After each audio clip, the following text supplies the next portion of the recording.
আজ জানাবো আপনাদের দেশ বিদেশ ও পশ্চিমবঙ্গের সব বাছাই করা সংবাদ। আপনি যদি চ্যানেলে নতুন হয়ে থাকেন এখনই চ্যানেলটি সাবস্ক্রাইব করুন।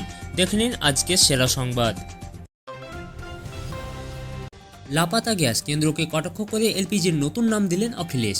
এলপিজির নতুন নাম দিলেন সমাজবাদী পার্টির প্রধান অখিলেশ যাদব। কেন্দ্রীয় সরকারকে এক হাতে নিয়ে তিনি বলেন, ওদের জন্যই গ্যাসের সংকট, এলপিজি মানে এখন লাপাতা গ্যাস। কেন্দ্রীয় সরকার শুরু থেকেই সাধারণ মানুষকে ভুল পথে চালিত করছে বলেও দাবি করেছেন তিনি। বাংলার মানুষ মন ঠিক করে ফেলেছে, দাবি বিজেপি নেতার। আসন্ন বিধানসভা ভোটে তৃণমূলের পরাজয় নিশ্চিত বলে দাবি করলেন বিজেপি নেতা গৌরব বল্লভ। তিনি বলেন, বাংলার মানুষ মন ঠিক করে ফেলেছে। তৃণমূলকে অনুপ্রবেশকারী ধর্ষকদের রক্ষক বলেও আক্রমণ করেন তিনি। আমাকে খুনের চেষ্টা করেছিল বিজেপি, বিস্ফোরক অভিযোগ শশীর। প্রধানমন্ত্রী নরেন্দ্র মোদীর সভায় যাওয়ার সময়ে শশী মন্ত্রী পাঁজার বাড়িতে ইট ছোড়ার অভিযোগ উঠেছে বিজেপি কর্মী সমর্থকদের বিরুদ্ধে। হামলায় আহত হয়েছেন তিনিও। শনিবার সন্ধ্যায় সাংবাদিক সম্মেলনে শশী বলেন, আমাকে খুনের চেষ্টা হয়েছিল। বিজেপি কর্মীদের বিরুদ্ধে তিনি এফআইআর করবেন বলেও জানিয়েছেন।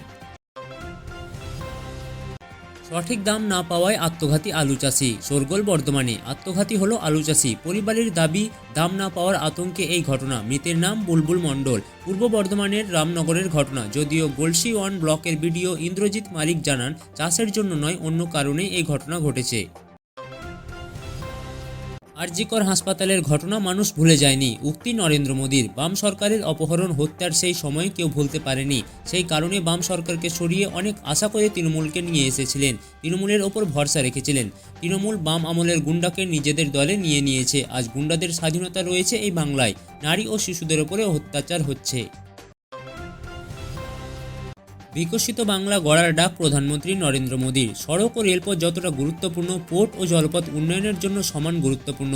কলকাতা এবং হলদিয়ার মতো বন্দরগুলো পূর্ব ভারতের বাণিজ্যের প্রসারে অন্যতম সহায়তা করছে দীর্ঘদিন ধরে। খিদিরপুরের ডকে কার্গো ক্যাপাসিটি বাড়ানোর লক্ষ্য রয়েছে। বাংলা যেভাবে গোটা দেশকে দিশা দেখায়, আমি বিশ্বাস করি বাংলায় পুনরায় বিকশিত বাংলায় পরিণত হবে। 18,000 কোটি টাকা প্রকল্পের উদ্বোধন করলেন প্রধানমন্ত্রী নরেন্দ্র মোদী। কলকাতা থেকে পূর্ব ভারতের উন্নয়নের নতুন অধ্যায় লেখা শুরু হলো। 18,000 কোটি টাকা প্রকল্পের উদ্বোধন করা হলো। এই প্রকল্প পশ্চিমবঙ্গ ও পূর্ব ভারতের নতুন রূপ দেবে। লক্ষ লক্ষ মানুষের সুবিধা মিলবে এই থেকে। বিজেপি সমর্থকদের ওপরে হামলার অভিযোগ, রণক্ষেত্র গিরিশ পার্কে হয় অশান্তি। বিজেপির অভিযোগ, ব্রিগেড সমাবেশে যোগদানের জন্য বেশ কিছু বিজেপি কর্মী সমর্থকেরা আসছিলেন। সেই সময় তাদের ওপরে তৃণমূলের লোকজনেরা হামলা চালায় বলে অভিযোগ। পাল্টা তৃণমূলের দাবি, মন্ত্রী শশী পাঁজার বাড়িতে হামলা চালানো হয়। বিজেপি কর্মীরা মন্ত্রীর বাড়ি লক্ষ্য করে ইট ছোড়েন বলে অভিযোগ। সুন্দরবন থেকে ভেসেলে করে কলকাতায় বিজেপি কর্মী সমর্থকরা। সকাল থেকে সুন্দরবনের প্রত্যন্ত এলাকা সাগরের বিভিন্ন জায়গা থেকে কর্মী সমর্থকেরা ভেসেলে করে ইতিমধ্যেই পার হয়ে ব্রিগেডের উদ্দেশ্যে রওনা দিয়েছে।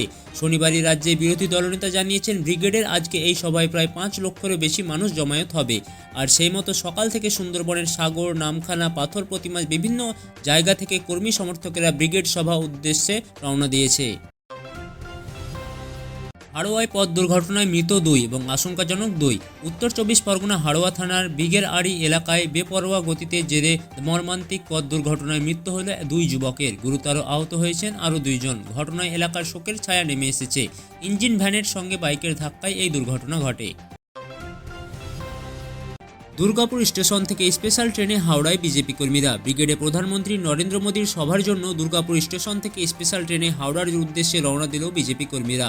দুর্গাপুর স্টেশনে 1 নম্বর প্ল্যাটফর্ম থেকে ছাড়ে স্পেশাল ট্রেন। দুর্গাপুর, পাণ্ডবেশ্বর, অন্ডাল, বাঁকুড়া, বিষ্ণুপুর থেকে কর্মীরা এই ট্রেনে হাওড়ার উদ্দেশ্যে রওনা দিয়েছেন।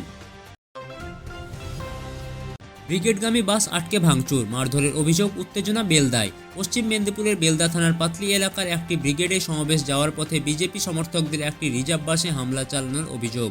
ঘটনায় বাসে একাধিক কাজ ভাঙচুর হয়েছে বলে অভিযোগ উঠেছে। কবে প্রকাশিত হবে বিধানসভা ভোটের নির্ঘণ্ট, মিলল ইঙ্গিত। নির্বাচন কমিশন সূত্রে খবর, রবিবার অথবা সোমবার প্রকাশ হতে পারে আসন্ন বিধানসভা ভোটের নির্ঘণ্ট। অন্যদিকে ভোট 2 দফায় হতে পারে বলে মনে করছে কমিশন, তবে সর্বাধিক 3 দফাও হতে পারে। যদিও রাজ্যের সিইও দপ্তর প্রথম থেকেই 1 দফায় ভোট করাতে প্রস্তুত বলে জানিয়ে এসেছে। চন্দননগরে ছাঁট মালের গোডাউনে ভয়াবহ আগুন। চন্দননগরের সুরের পুকুরে ছাঁট মালের গোডাউনে ভয়াবহ আগুন। শুক্রবার রাতে আচমকা আগুন লেগে যায়। প্রচণ্ড শব্দে সিলিন্ডার ফাটতে থাকে। আগুন ভয়াবহ রূপ নেয় এবং ভয়ে মানুষজন বাড়ির বাইরে বেরিয়ে পড়েন। খবর পেয়ে ঘটনাস্থলে আসে দমকলের 3টি ইঞ্জিন। স্থানীয়দের অভিযোগ, জনবসতি এলাকায় এই গোডাউনে আগেও আগুন লেগেছিল। আগুনে কেউ হতাহত হননি বলে খবর।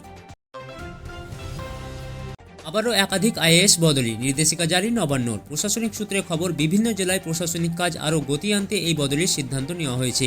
রাজ্য প্রশাসনের শীর্ষ স্তরে আরও এক দফা রদবদল করল নবান্ন। মুর্শিদাবাদের জেলাশাসক নিতিন সিংহানিয়াকে বদলি করে কলকাতা মেট্রোপলিটন ডেভেলপমেন্ট অথরিটির চিফ এক্সিকিউটিভ অফিসার পদে আনা হয়েছে। গ্যাসের টানাটানি, চুঁচুড়ার এই আবাসিকদের পাতে এখন তাই ডাল ভাত আলু সেদ্ধ। আবাসিক দাদু দিদিমারা অবশ্য হাসি মুখেই তা খাচ্ছেন। পরিবার পরিজন নেই অথবা থেকেও দেখার কেউ নেই এমন বৃদ্ধ বৃদ্ধাদের সবটুকু দেখাশোনা করে চুঁচুড়ার আরোগ্য গুরুকুঞ্জ। প্রায় 50 জন আবাসিক রয়েছেন এখানে। এলপিজি গ্যাসের সংকটে চাপ তাদের পাতেও। আপাতত মেনুতে আলু সেদ্ধ, ডাল ভাত। বাংলার প্রত্যেক মহিলাকে আক্রমণ, শশী পাঁজার উপরে হামলায় মোদির দিকে আঙুল অভিষেকের। দুপুর থেকে উত্তপ্ত গিরিশ পার্ক এলাকা। অভিযোগ, রাজ্যের মন্ত্রীর বাড়ি লক্ষ্য করে পাথর ছোড়েন বিজেপি কর্মী সমর্থকরা। শুধু মন্ত্রী নন, গুরুতর জখম হন বউবাজার থানার ওসিও। গ্যাস নেই স্কুলে, মিড ডে মিলে শুধুমাত্র ডিম সেদ্ধ। রান্নার গ্যাসের সংকট গোড়া থেকেই আশঙ্কা ছিল। প্রথম কয়েকদিন কোনো রকম ব্যবস্থা করা হয়েছিল, কিন্তু শেষ পর্যন্ত ফুরিয়ে গিয়েছে গ্যাস। আর তার জেরেই চুল্লি জ্বলল না হুগলির একটি স্কুলে। যেটুকু গ্যাস ছিল সেটা ব্যবহার করে পড়ুয়াদের জন্য শুধুমাত্র ডিম সেদ্ধ করা গেল। শনিবার এইভাবে মিড ডে মিল সারল হুগলি গার্লস হাই স্কুলের পড়ুয়ারা। গ্যাসের সংকটের মাঝেই অমিল কাঠকয়লাও, গৃহস্থে উদ্বেগ। বারবার চেষ্টা করেও ফোনে সহজে গ্যাস সিলিন্ডার বুক করা যাচ্ছে না। গ্যাস বুকিং করলেও কবে সিলিন্ডার মিলবে তার কোনো নিশ্চয়তা নেই। এই অবস্থায় গ্যাসের বিকল্প হিসাবে গ্রামের দিকে অনেকেই বাড়িতে উনুন ফিরিয়ে আনার কথা ভাবছেন, কিন্তু তাতেও সমস্যা দেখা দিচ্ছে। কারণ উনুন ধরানোর জন্য জ্বালানি হিসাবে যে জিনিস ব্যবহার করা হতো তার যোগান এখন অপ্রতুল। সকাল থেকেই পাম্পে লাইন, সেখানেই দিন কাটছে অটো চালকদের। কখন চালাবো অটো, ক্ষোভ বাড়ছে চালকদের। অটো চালকদের অভিযোগ, সরকারের তরফে গ্যাসের কোনো সমস্যা নেই বলে দাবি করা হলেও বাস্তবের ছবি তা বলছে না। আপনারা শুনলেন লাইভ বাংলা ইউটিউব চ্যানেল। এখনই সাবস্ক্রাইব করুন সারাদিনের গুরুত্বপূর্ণ খবর পেতে।